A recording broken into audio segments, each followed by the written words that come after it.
से परिचित है। लोक में जनता और तंत्र में इसके शासन विधि का यानी जनता का शासन। लेकिन लोकतंत्र की स्थापना की और इसके विकास की यात्रा के संबंध में पहले बात करेंगे।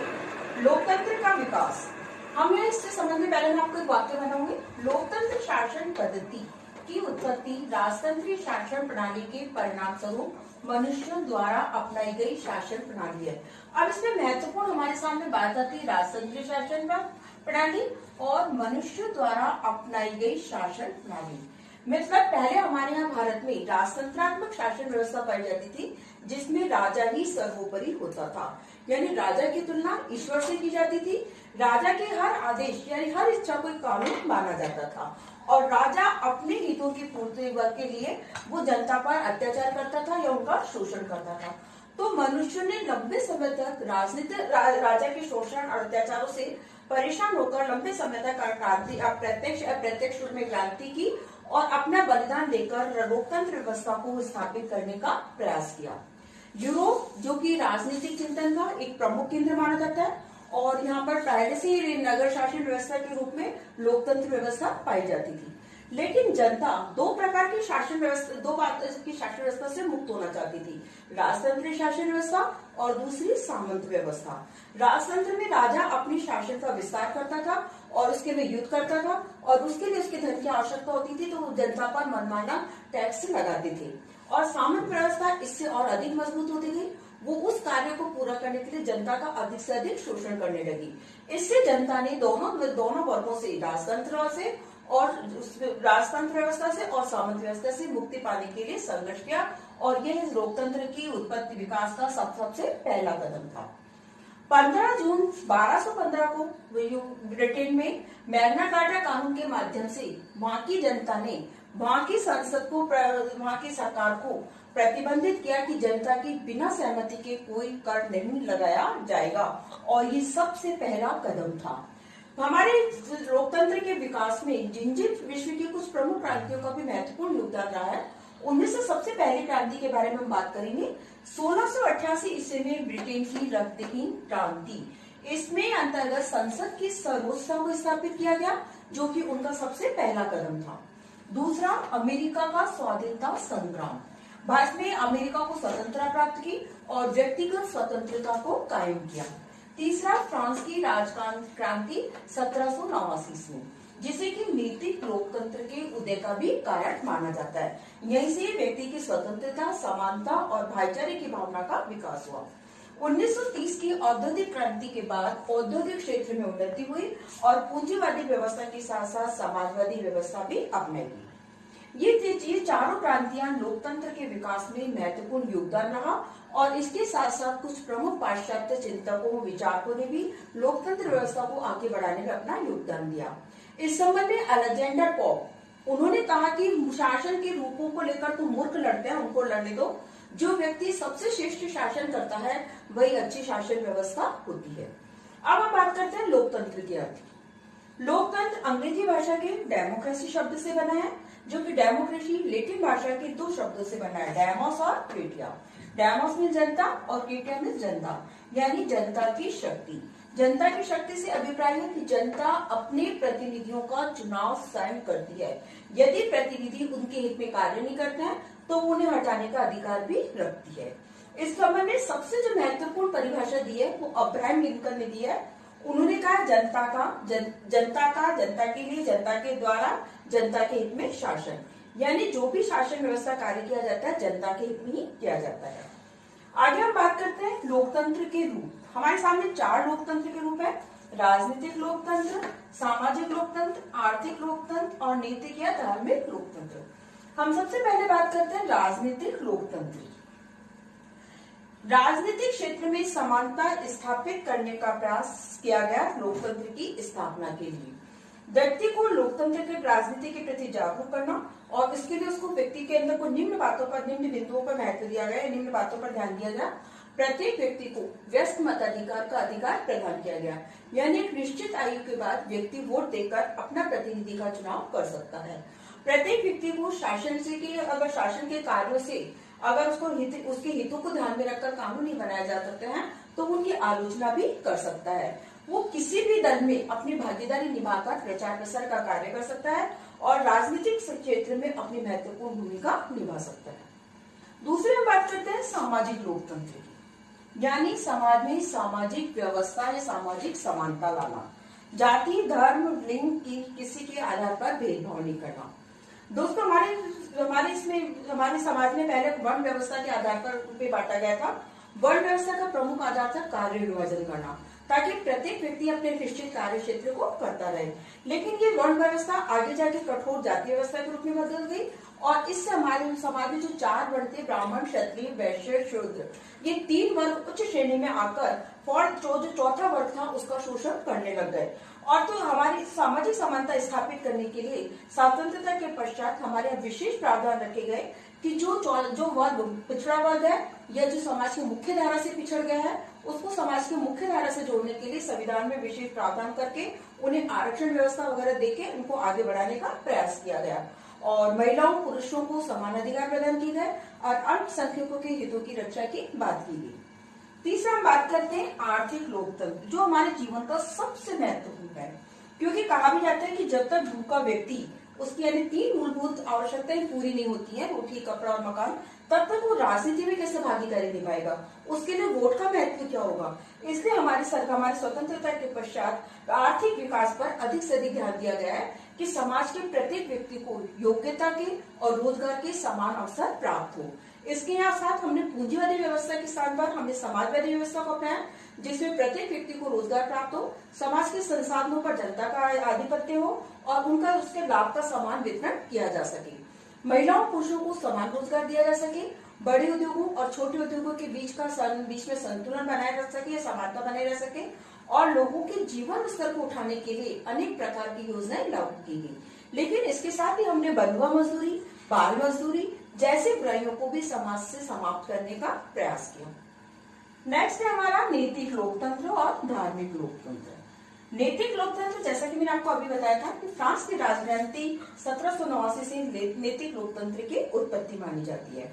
नैतिक लोकतंत्र के अंतर्गत स्वतंत्रता, समानता, भाईचारे की भावना दी गई है, क्योंकि जब तक समाज व्यवस्थित नहीं होगा और समाज में व्यवस्था नहीं बनी रहेगी, आपसी सद्भावना सहयोग नहीं रहेगा, तो लोकतंत्र की स्थापना की तो हम कल्पना ही नहीं कर सकते। क्योंकि जब समाज ही व्यवस्थित नहीं है, असंतुष्ट समाज के लोग, तो कैसे लोकतंत्र की व्यवस्था होगी।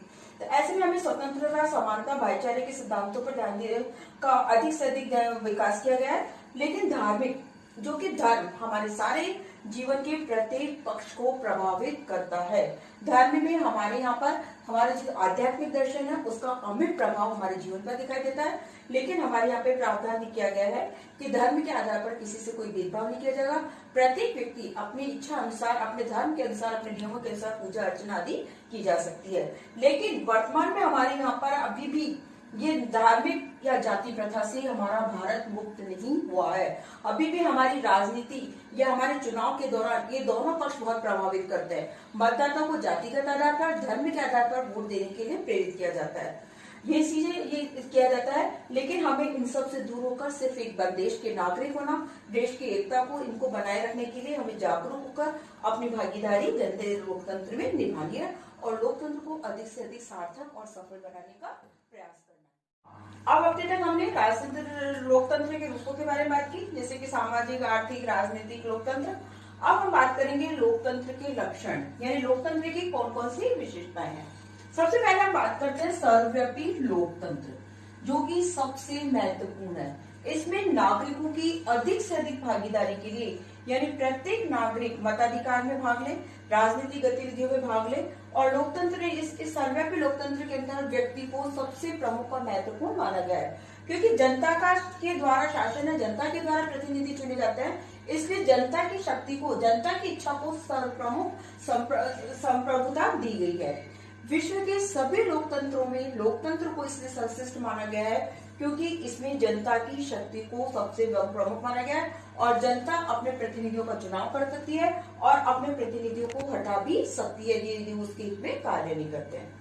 दूसरा पॉइंट है व्यस्क मताधिकार। व्यस्क मताधिकार में जैसे भी हमने बात की थी कि प्रत्येक व्यक्ति एक निश्चित आयु के पश्चात वोट देने का कार्य करता है। प्रत्येक व्यक्ति वोट देने का कार्य करता है और निश्चित आयु के बाद अपना वोट देता है तो उस समय उसको अपने मताधिकार का प्रयोग उचित और सही करना चाहिए।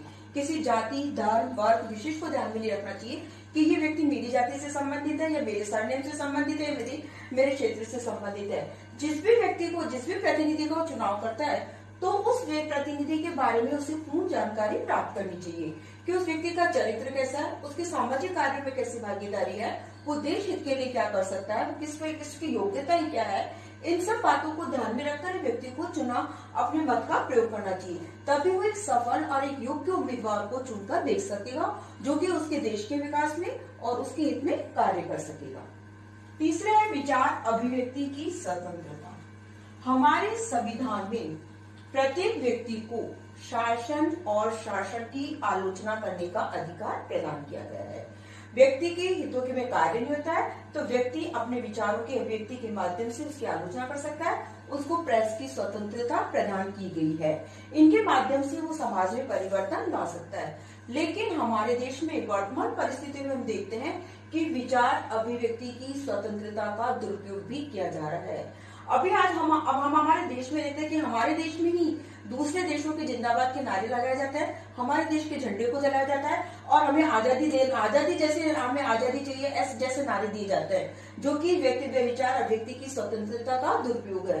हम अपने देशभक्ति की भावना ही नहीं है हमारे देश में, हम अपने देश के प्रति निष्ठा रख रहे हैं, तो फिर हमें विचार अभिव्यक्ति की स्वतंत्रता से क्या अभिप्राय है। विचार अभिव्यक्ति की स्वतंत्रता कि हमारे हित में कार्य नहीं हो रहा है, देश समाज में परिवर्तन लाना है, देश में परिवर्तन लाना है, लोगों के मन में देश के प्रति जागरूकता निष्ठा बढ़ानी है। ये इसलिए हमारे संविधान में विचार अभिव्यक्ति का प्रावधान रखा गया था, न कि अपने ही देश के लोग अपने ही देश का अपमान करना, अपने ही देश में दूसरे देशों के जिंदाबाद के नारे लगाना, ये हमारे विचार ये एक गलत धारणा है। हमारे यहाँ देखा भी जाता है कि कुछ वर्ग विशेष जो कि एक और हमारे यहाँ वर्ग विशेष होता है, जो कि हमारे समाज में जब किसी प्रकार का गलत कार्य होता है, किसी विशेष वर्ग के प्रति विशेष वर्ग का शोषण होता है, तो उस समय कुछ विशेष वर्ग कुछ नहीं बोलता है, और जबकि अपनी राजनीतिक रोटी सेकने के लिए वो कुछ समाज में अन्याय अनैतिकता हो रही है उनके साथ अपने विचारों की अभिव्यक्ति करते हैं, अपने सम्मान प्रतीक लौटाते हैं। तो ये कोई विचार अभिव्यक्ति की स्वतंत्रता नहीं हुई। विचार अभिव्यक्ति में तो होता है कि हम अपने हितों के लिए अपने देश को आगे बढ़ाने के लिए कार्य करें। नेक्स्ट है सामाजिक और राजनीतिक समानता। इसमें कानून के समक्ष सभी व्यक्तियों को समान माना गया है। कानून में पद की गरिमा से ऊपर कोई व्यक्ति नहीं है। सभी व्यक्ति को जाति, धर्म, वंश, लिंग के आधार पर सामाजिक और राजनीतिक योग्य कार्य करने का अधिकार है और उनको अपने राजनीतिक सामाजिक कार्यों में किसी प्रकार का कानून के समक्ष भेदभाव नहीं किया जाएगा। नेक्स्ट है हमारा मौलिक अधिकार एवं कर्तव्य। अधिकारों के साथ कर्तव्य का जुड़ा होना आवश्यक है। जब हम अपने अधिकार की प्राप्ति के लिए का प्रयास करते हैं तो उसी देश, समाज, परिवार के प्रति हमारे भी कुछ कर्तव्य होते हैं। हमारे संविधान में मौलिक अधिकारों कर्तव्यों का एक बहुत ही सुंदर वर्णन किया गया है। व्यक्तियों को मौलिक अधिकार दिए गए ताकि उनका विकास कर सके, समाज का योग्य कुशल नागरिक बन सके। लेकिन अधिकारों के साथ साथ उसको कर्तव्य भी कर्तव्यों का वर्णन किया गया हमारे संविधान में। हमारे राष्ट्रीय झंडे का सम्मान करना, हमारे राष्ट्रीय प्रतीक चिन्हों का सम्मान करना, ये सारी बातें अधिकार और कर्तव्यों के साथ जोड़ी गई है। फिर हमारा लिखित संविधान। लिखित हमारे विश्व का सबसे लंबा संविधान और लिखित संविधान है। इसके अंतर्गत हमारे सरकार के बीच कार्य शक्तियों का स्पष्ट विभाजन किया गया है, केंद्र सरकार और राज्य सरकार के बीच में, जिससे कि शासन व्यवस्था सुचारू रूप से चल सके। यानी संघात्मक व्यवस्था और के समय होने पर एकात्मक व्यवस्था का रूप भी धारण कर सके। लेकिन जब केंद्र सूची, राज्य सूची और संवर्ती सूची, इनमें विषयों का विभाजन किया गया और उन विषयों के माध्यम से ही तीनों संस्थाएं अपना कार्य करती है। लेकिन जब कभी केंद्र सरकार और राज्य सरकार के बीच विवाद की स्थिति उत्पन्न हो जाती है तो केंद्र सरकार का ही कानून मान्य माना जाता है या उसके बीच में कोई हल निकालने का प्रयास किया जाता है। फिर है उत्तरदायित्व। जनता जब अपने प्रतिनिधि का चुनाव करती है तो उन प्रतिनिधियों का भी जनता के प्रति उत्तरदायित्व होता है। यदि प्रतिनिधि अपने उत्तरदायित्व निभाने में असफल होते हैं या जनता के प्रति अपने उत्तरदायित्व नहीं निभाते हैं तो जनता बिना किसी हिंसा के, क्रांति किए बिना ही अपने जनादेश को बदलकर अपने शासन व्यवस्था या सरकार को बदल सकती है। इसलिए प्रतिनिधि उनको वोट के लिए जनता के जब चुनाव आते हैं तो वापस जनता के बीच में जाना होता है, इसलिए अपने उत्तरदायित्वों को पूर्ण रूप से निभाने का प्रयास करती है। जैसे कि वर्तमान समय में हमारे विश्व के सामने एक बहुत बड़ा कोरोना जैसा संकट आया हुआ है उस समय में हमारे यहाँ हमारी जो जनता है, उनकी जनता में कुछ लोगों का मानना ये है कि जब प्रतिनिधियों को वोट लेना होता है या चुनाव होते हैं, तब वो जब हमारे से घर घर आकर संपर्क करते हैं, तो ऐसे विश्वव्यापी समस्या या संकट के समय वो प्रतिनिधि हमसे घर घर आके क्यों नहीं संपर्क करते, क्यों नहीं हमारी समस्याओं का हल करते, क्यों नहीं हमें सुविधाएं प्रदान करते हैं। और इसका जवाब अब जब चुनाव आएंगे तो वापस प्रतिनिधियों से मांगा जाएगा, और जिन प्रतिनिधियों ने अपने उत्तरदायित्व को निभाया है, उन प्रतिनिधियों को सफलता प्राप्त होगी, और जिन प्रतिनिधियों ने ऐसे संकट के समय जनता के प्रति उत्तरदायित्व निभाया, तो उनको उनको प्रतिनिधित्व को चुना ही जाएगा, और नया जनादेश के साथ नई सरकार का निर्माण करने का हक अधिकार सरकार के पास होता है। इसलिए जो भी प्रतिनिधि चुनाव में खड़े होते हैं, तो वो जनता के प्रति अपने उत्तरदायित्व को पूर्ण रूप से निभाने का प्रयास करते हैं। फिर है स्वतंत्र और निष्पक्ष न्यायपालिका। हमारे संविधान में न्यायपालिका को कार्यपालिका और व्यवस्थापिका से मुक्त रखा गया है, ताकि न्यायपालिका स्वतंत्र और निष्पक्ष निर्णय दे सके। संविधान की रक्षा और मौलिक अधिकारों की रक्षा का कार्य न्यायपालिका करती है, और न्यायिक पुनरावलोकन के माध्यम से न्यायपालिका कानूनों को बारीकी से परखा जाता है, जांचा जाता है, और इसीलिए लोकतंत्र में स्वतंत्र न्यायपालिका का महत्व है। यह न्यायपालिका को एक प्रतीक के रूप में माना जाता है। फिर है बहुमत का शासन। लोकतंत्र में को भीड़तंत्र भी कहते हैं, और कहते हैं इसका कारण है कि इसको बहुमत का शासन होता है। जिस दल को सबसे ज्यादा बहुमत मिलता है, वही दल सरकार बनाता है। अल्पमत का इस वजह लोकतंत्र में कोई महत्व नहीं होता है। बहुमत जिस दल को प्राप्त होता है, बहुमत के साथ ही सरकार का चुनाव होता है। तो ये सभी सारे लक्षण हमारे लोकतंत्र को मजबूत करते हैं। यह लोकतंत्र की सफलता के लिए आवश्यक है।